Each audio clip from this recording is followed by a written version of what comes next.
right, so on lesson 7, we're going to just focus on factoring trinomials. Remember, a trinomial is one of those polynomials that has 3 terms, and these are very common ones that we need to factor. So we're going to spend 2 days just focusing on trinomials only. So obviously we've found one method that we've seen trinomials before, and that was with the GCF, but we're going to focus on another method today besides just the GCF, but we're going to focus on just the basic ones today. In order to do that, you actually have to do a little review of how to multiply. So take a look, these 2 problems way back to the beginning of the unit, and see if you remember how to multiply these 2 binomials. Pause your video, go ahead. All right, so if you remember, when we do a binomial times a binomial, we would want to do FOIL, right? So I would do the first terms multiplied together first. X times x gives me x squared. Then I do the outsides, x times 4, positive 4x. And then the insides, 6 times x, positive 6x. And then the lasts, 6 times 4, which was 24, right? And we called that FOIL, but you know, you could also just think of it as distributing, right? Then we need to combine our like terms, and those 2 middle terms are like terms, right? 4x plus 6x. So my final answer then would be x squared plus 10x plus 24. All right. And then the same thing over here on the second one. So first terms, I would get m squared. Outsides, I would get 3m. Insides, I would get negative 4m. And lasts, I would get negative 12. And then when I would combine my like terms here, I would get m squared minus 1m, or just minus m, and then minus 12 would come down as well. Okay, notice in both of those problems, when I multiplied my binomial, sorry about the bell, I got a trinomial answer. So if we're thinking of factoring these trinomials, right, undoing the multiplying, I really am looking for 2 binomials that multiplied together to give me this trinomial. So that's the next way that we're going to learn how to factor, is how do I break a trinomial into its 2 binomial factors, those 2 sets of parentheses, right? So the biggest thing to do this is to really look and see the pattern. Take a look at our answers here again, right? The answers, my first term in my trinomial for both of them were my first terms multiplied together. This was the f of FOIL, and it followed all the way through, right? So this was the first terms multiplied. And the same thing in my other one, right? The last term was an easy one, right? That was my last terms multiplied. That was the L in FOIL, and it followed all the way through, all the way down to the answer, right? So my last term in my trinomial was the lasts of my 2 binomials multiplied together. So that's kind of a good way to start breaking it down, right? So if I know that x squared is my first 2 terms multiplied together, well, what times what would give me x squared? X times x. Okay, I could see how I could break it apart then. And I know if my last term, that 24, is the second 2 terms multiplied together, okay, what 2 things multiplied together give me 24? Now, the only thing is you have a lot of options for those, right? And so that middle term is the key, but that's the tricky part. How did I get that middle term? Well, what I did is I did the outsides multiplied together plus the insides, right? So that's the tricky part, where you kind of have to guess at what those second 2 terms are, and then multiply those outsides and the insides, and do they add up to that middle term, right? Same thing happened over here. First terms, m times m. Last terms was negative 4 times 3, gave me negative 12. But I have to think of, okay, what are those 2 terms? What multiplies together to give negative 12? Where then I add them up, it's going to give me negative 1. Right? That's our job today. So just focusing on, you know, like doing the multiplying helps us find the pattern to undo the multiplying. So here we go. Now here's our practice of just factoring. So now I'm giving you that trinomial, and I'm going to try and break it up into those two binomial factors, right? So the first term in the parentheses is what multiplies together to give us x squared. So hopefully that one jumps out at you. That's probably going to be x times x, right? And then we talked about that this last term, the 12, is what multiply, these will be the second two terms multiplied together. So what two things multiplied together to give 12, right? And then the middle term up here will be, once I figure out what goes as those second two terms, I'm going to double check and make sure that they add up to that middle term, 7x, when I multiply my outsides and my insides. So thinking of things that multiply together to give 12, probably we would think 4 and 3, right? Positive 4, positive 3 gives us positive 12. So then what I need to do is I'm going to guess on those two parts and then double check, right? What are my outsides? X times 3 would be 3x. What are my insides? X times 4, or 4 times x, which would give me 4x. I'm going to add them together, and yes, that does give me 7x. So then my answer is absolutely correct right here, that my two binomials were x plus 4 times x plus 3. Okay, that's the idea here, right? Now, 3 and 4 probably jumped out at us, but sometimes we have to, we think something works and then we change it up. We have to change it up because it actually doesn't. So get a good eraser when you're working on factoring, or if you're doing it electronically, that would be awesome because you just get used to that undo button, right? Okay, so let's look at number 2 now. I have w squared minus 6w plus 8. So again, I'm trying to find those two binomials that will multiply together to give me this. So my first terms have to multiply together to give w squared. So that would be w times w, right? My second two terms multiply together to give 8. So we're probably thinking, okay, 4 times 2, right? Okay, now remember, I'm going to check my outsides. Would be 2w. My insides would be 4w. Oh no, but these are supposed to add up to equal negative 6w. Oh, hang on. That doesn't work, does it? So instead of having positive 2w and positive 4w, I need it to be negative 2w and negative 4w. That would give me negative 6w. Well, if I need that, then I can't have positive 4 and positive 2, but I'd have to have negative 4 and negative 2. Now, hang on. Does negative 4 times negative 2 give me positive 8? Oh, it does. All right, so then that's okay. So just watch out, right? That positive or negative on your middle term makes a big difference. But we still found our answer here.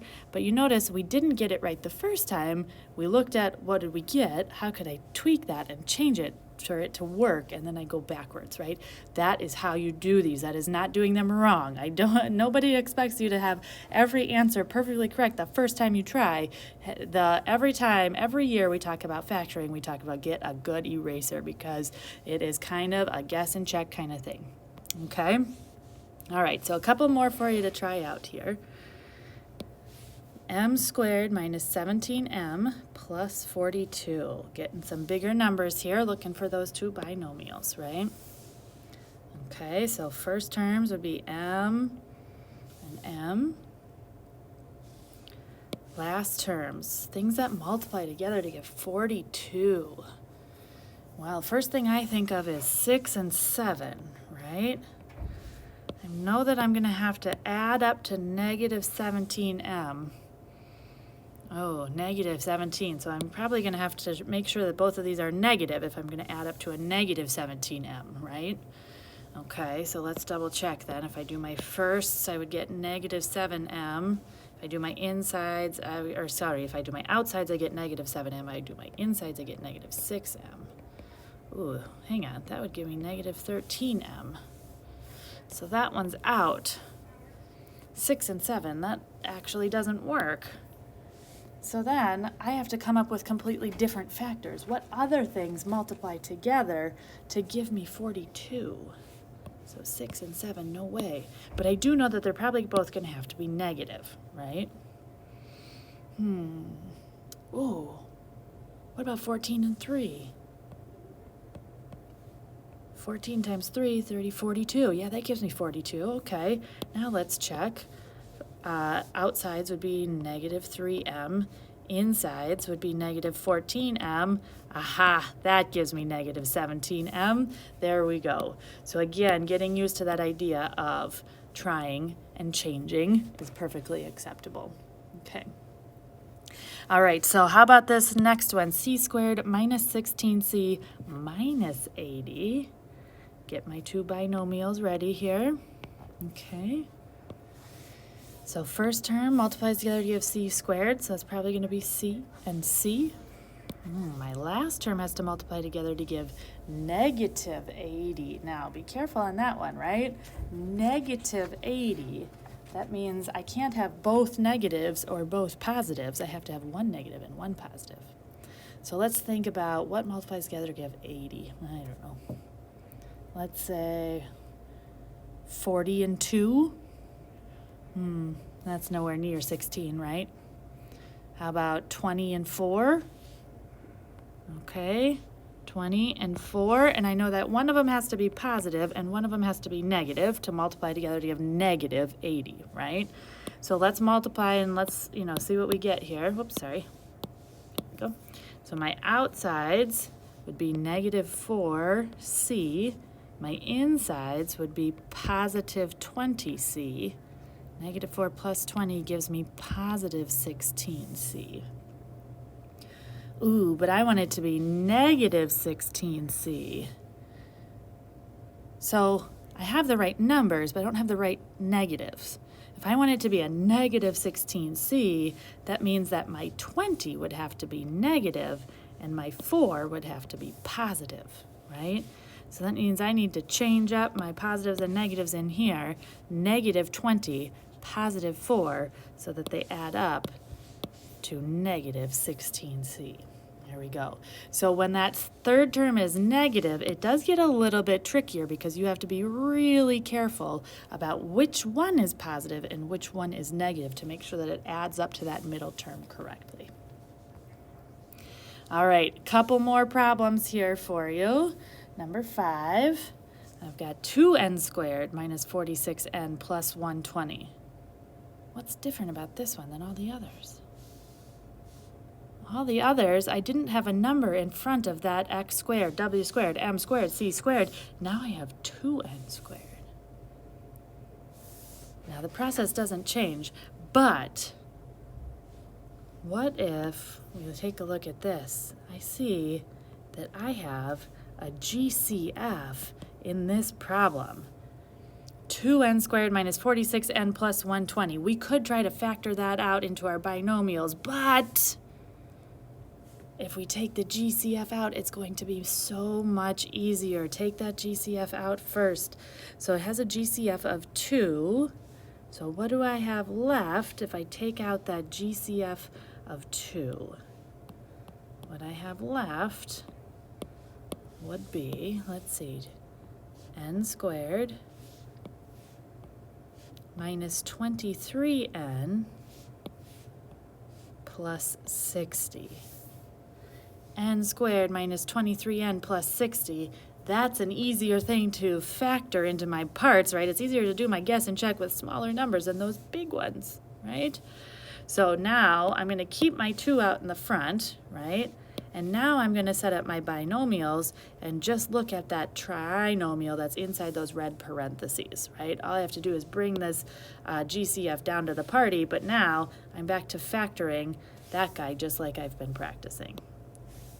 So this first term, right, n times n would give me n squared. My last term, I have to multiply together to give 60, and I'm noticing that I am going to add up to negative 23.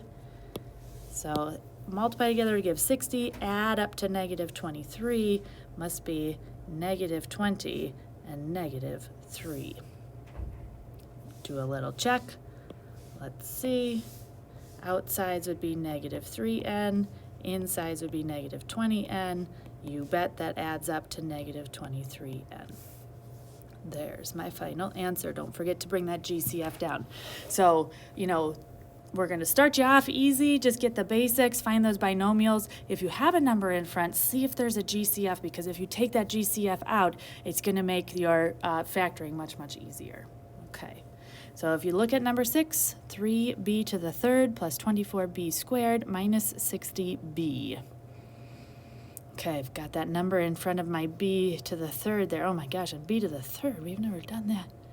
Oh, there is a GCF though. What's my GCF on this one? Looks like my GCF would be 3b. Ooh, that'll definitely help. Okay, let's see what we have left then. If I take out a 3b, I have b squared left. I'd have plus 8b, and then I would have minus 20. No b on that one, right? There's only one b, and I took it out with my GCF. All right, now that is so much easier. Now, I'm not sure if you're kind of struggling with this idea of the guess and check and keeping your things organized, right?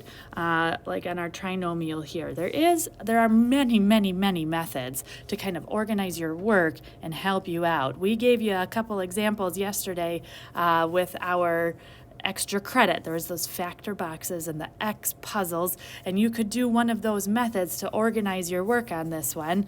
The most common one to use is the factor box. I know there are a lot of other ones, so if one of those other methods appeals to you, you sure can do that. I'll just show you here. If you wanted to use the factor box, remember you practiced just solving the puzzles when the numbers were already there. But if you wanted to use a factor box here, the idea would be is you take that first term, the b squared, and you put it above your first column.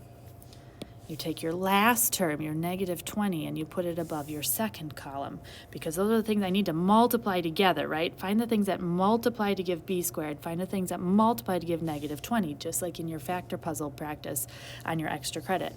And then that middle term, that 8b, that's what goes down in the nook down here, because after I figure out my factors, I'm going to multiply out, I'm going to add those things to give me 8b. So for example, I could say, all right, well, first of all, let me get these guys set up so I can put my parentheses ready to go once I find them. Okay, so we say, all right, what multiplies together to give b squared, right? That would be b times b. What multiplies together to give me negative 20? Negative 20. So obviously 4 and 5. One of them has to be negative, though. So I know I'm going to have to add up to positive 8b, so maybe the negative 4. So this would give me negative 4b. If I multiply out, 4b times negative 4 is negative 4b. b times 5 gives me 5b. If I add those up, do I get 8b? Ooh, no, I get 1b. That's not going to work. Okay, so instead of those, I got to change my 4 and my 5. One's positive, one's negative. They have to add up to negative 20. Ooh, how about 10 and 2? And I'm going to have to add up to positive 8b, so I'm going to probably have positive 10 and negative 2. So then, oops. Sorry, I wanted to do those in pink. So positive 10 and negative 2. And then if I multiply across there, b times 10 gives me 10b. b times negative 2 gives me negative 2b. When I add those up, I do get 8b. So remember, this top row then, this top row is like your outsides. This bottom row is like your insides that you're multiplying together. So I don't want to go straight across because that'd be an outside with an outside when I'm doing my parentheses. So that's the trickiest part about using a factor box, is that you have to remember that you're going to go in the diagonal to get one outside with one inside. Notice the outsides are on the out, so the b's have to come first, right? And then the diagonal would say b minus 2 goes in that first parentheses. And then the b plus 10 would go in the second set of parentheses. Okay, so your diagonals are in your parentheses. In this one, it doesn't matter too much, and you could definitely do b plus 10 could be first and b minus 2 could be second in your parentheses. That's the same answer, right? We can change the order of the parentheses. But this factor box just kind of helps you organize your work. Now, maybe you don't need it, and I could see that maybe you're pretty good at guess and check and you don't even need that organizational method, and so you can do just like we've been doing this entire lesson without it. That is perfectly fine. You can do that. You do not have to do a factor box. You do not have to do an X method or anything else. This is just a strategy if you're struggling to keep track of your work with your guess and check. All right, so let's do one more just to make sure that you're good on it. You can use the factor box. You don't have to use the factor box. It's up to you. So here we have 4m to the third minus 40m squared plus 100m. I do see that I could take out a GCF of 4m. So this would be m, oops, let me change it up on the colors here so you can see what I'm doing. So from the first term, it would give me m squared. From the second term, I would get negative 10m. And from the third term, I would get positive 25, right? No more m, I took that out. So now I'm going to factor this trinomial. So bring my 4m down. Set up my binomials. What multiplies together to give me m squared? That would be m times m. What multiplies together to give me positive 25? And I know that I have to add up to negative 10m, so it must be negative 5 times negative 5. Let's just double check. I have to add up to negative 10m. Let's see, outsides would give me negative 5m, insides would give me negative 5m. Negative 5m plus negative 5m gives me negative 10m.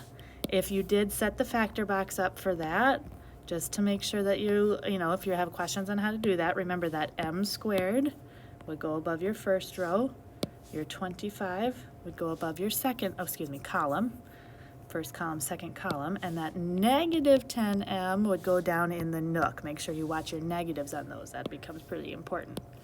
So then you would have found out, okay, m times m underneath the m squared.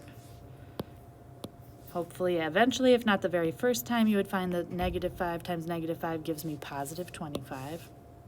And then when you multiply those outsides, you get negative 5m. The insides, you get negative 5m.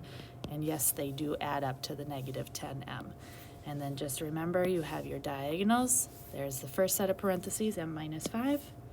Here's the second set of parentheses, m minus 5. Now, notice those parentheses are exactly the same. So technically, we could write our answer. I mean, you could write your answer just like that. Boom. Done, right? Or you could write your answer here. I'm just going to scooch this over here. You could write it with the 4m on the outside, and you could say, well, this set of parentheses is actually squared, right? With the m minus 5 on the inside because it's multiplied by itself. It's two of the exact same thing. So you could write it with the 4m on the outside and just put the parentheses squared like that. You don't have to. Either one is perfectly acceptable. Both correct answers. But, we saw some multiplying when we had the parentheses squared. So, undoing that multiplying it with the factoring, you might see some answers that look like that as well. All right, hopefully that got your feet wet in factoring trinomials and you're feeling pretty confident. Remember, if you have that number outside of or in the first spot there, try to find a GCF first. It'll make your factoring so much easier. Remember the pattern of the two binomials, right? The first terms together multiplied give you that first term in your trinomial. The second terms multiplied together give you the last term in your trinomial. And then you multiply the insides and the outsides and add them up to give your middle term. You can use a factor box, the X puzzle, or any other method to keep track of your terms if you need it, but you do not have to do that. You can use that guess and check method just like we did on most of the problems.